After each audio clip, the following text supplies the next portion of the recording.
Dear students, welcome back. आज मैं आपको पास्ट परफेक्ट टेंस के बारे में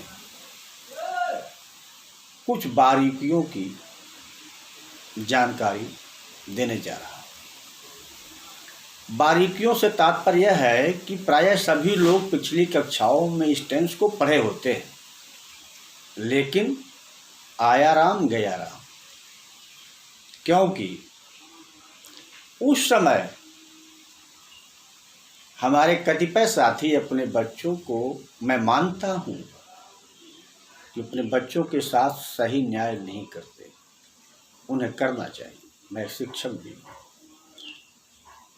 it's my duty and accountability to justify.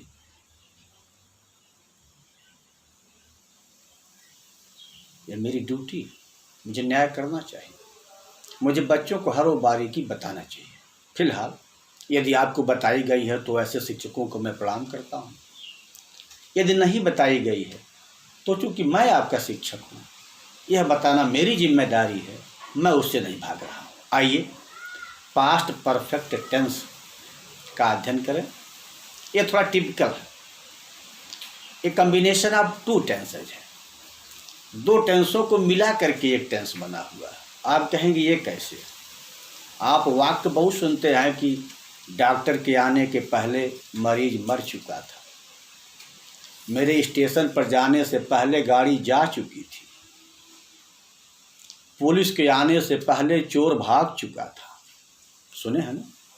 अवश्य सुने। लेकिन इसका अनुवाद इतना आसान नहीं है।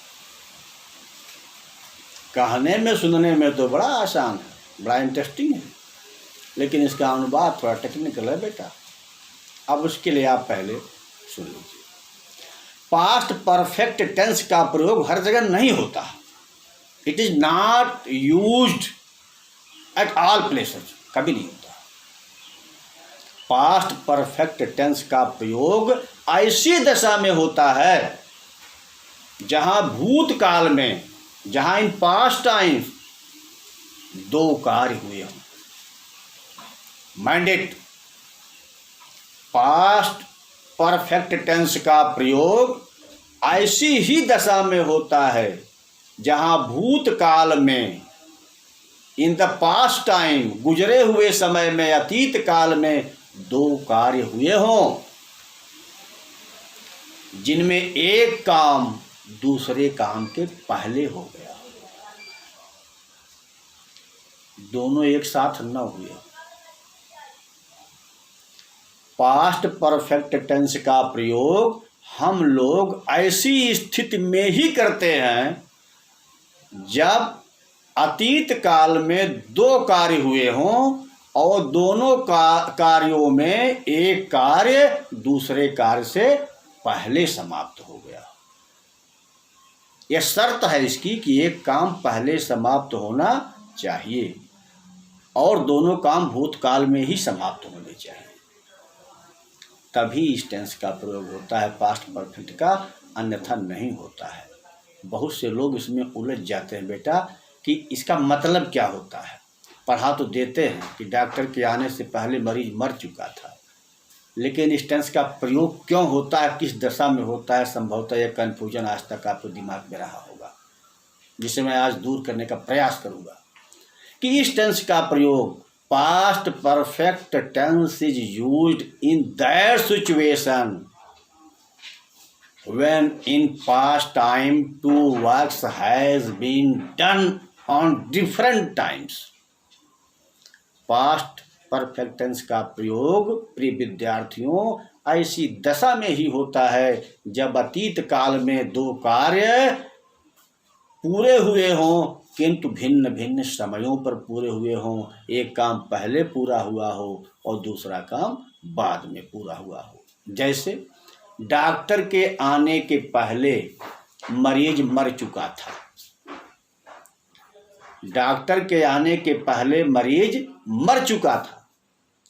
यह दो काम है, मरीज का मरना और डॉक्टर का आना। लेकिन देखिए दोनों साथ साथ नहीं है। डॉक्टर के आने के पहले मरीज मर चुका था। दो कार्य हैं, दोनों भूतकाल में हुए हैं लेकिन साथ साथ नहीं हो रहे हैं, इसलिए this sentence belongs to past perfect tense.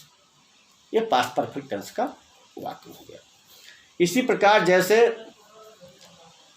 Police के आने के पहले चोर भाग चुके थे, पुलिस के आने के पहले चोर भाग चुके थे। यहां भी दो कार्य हैं, पुलिस का आना एक कार्य और चोरों का भाग जाना दूसरा कार्य। तो जहां अतीत काल में दो कार्य हुए होंगे साथ साथ, जिसमें एक पहले समाप्त हो गया होगा, दूसरा बाद में समाप्त हुआ होगा, हुआ दोनों खत्म पास्ट टेंस में ही होगा, वहां पर हम पास्ट परफेक्ट टेंस का प्रयोग करते हैं। अब आपको कुछ चीजें नोट करनी चाहिए। यहां दो वाक्य जब आ रहे हैं तो दो टेंस का प्रयोग भी होगा, दो टेंस का प्रयोग भी होगा। जो काम पहले समाप्त होता है, एक काम पहले समाप्त हो रहा है एक बाद में। डॉक्टर के आने के पहले मरीज मर चुका था, तो मरीज का मरना पहले समाप्त हो गया। तो जो काम पहले समाप्त होता है वह पास्ट परफेक्ट टेंस होता है, उसका प्रयोग हम करते हैं पास्ट परफेक्ट टेंस में।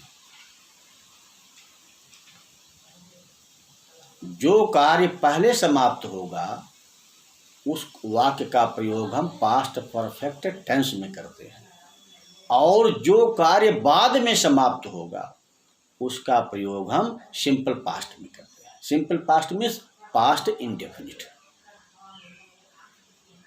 Mind it, if two works has been done in the past time, अगर दो कार्य अतीत में पूरे हुए तो जो पहले पूरा हुआ वो पास्ट परफेक्ट टेंस में प्रयोग किया जाएगा, और जो बाद में पूरा हुआ वो पास्ट इंडेफिनिट टेंस में प्रयोग किया जाएगा। अब पास्ट इंडेफिनिट टेंस आप पढ़ चुके हैं कि पास्ट इंडेफिनिट टेंस में करते क्या हैं कि सब्जेक्ट में वर्ब का second form of the verb लगाते हैं और ऑब्जेक्ट लिख के वाक्य बना देते हैं। लेकिन पास्ट परफेक्ट टेंस में क्या करते हैं कि प्रेजेंट परफेक्ट टेंस आप पढ़ चुके हैं,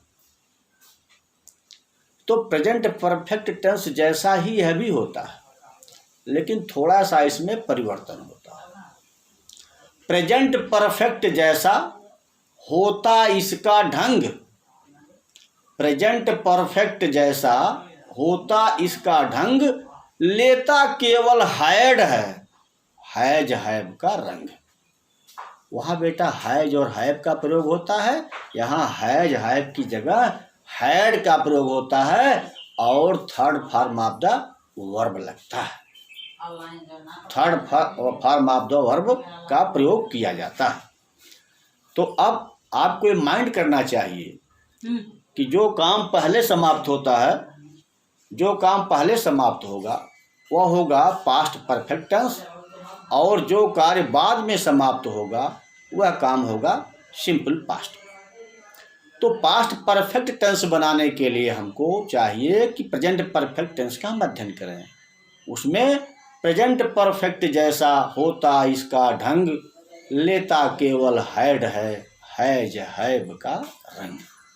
वहाँ हम हैज और हैव का प्रयोग करते हैं, यहाँ हम हैज और हैव का प्रयोग नहीं करते हैं, उनकी जगह हम केवल हैड का प्रयोग करते हैं, third form of the verb का प्रयोग करते हैं। यानी subject plus had plus third form of the verb plus object. Subject और ऑब्जेक्ट कैसे पता चलते हैं ये मैं आपको पार्ट्स ऑफ सेंटेंस जैसे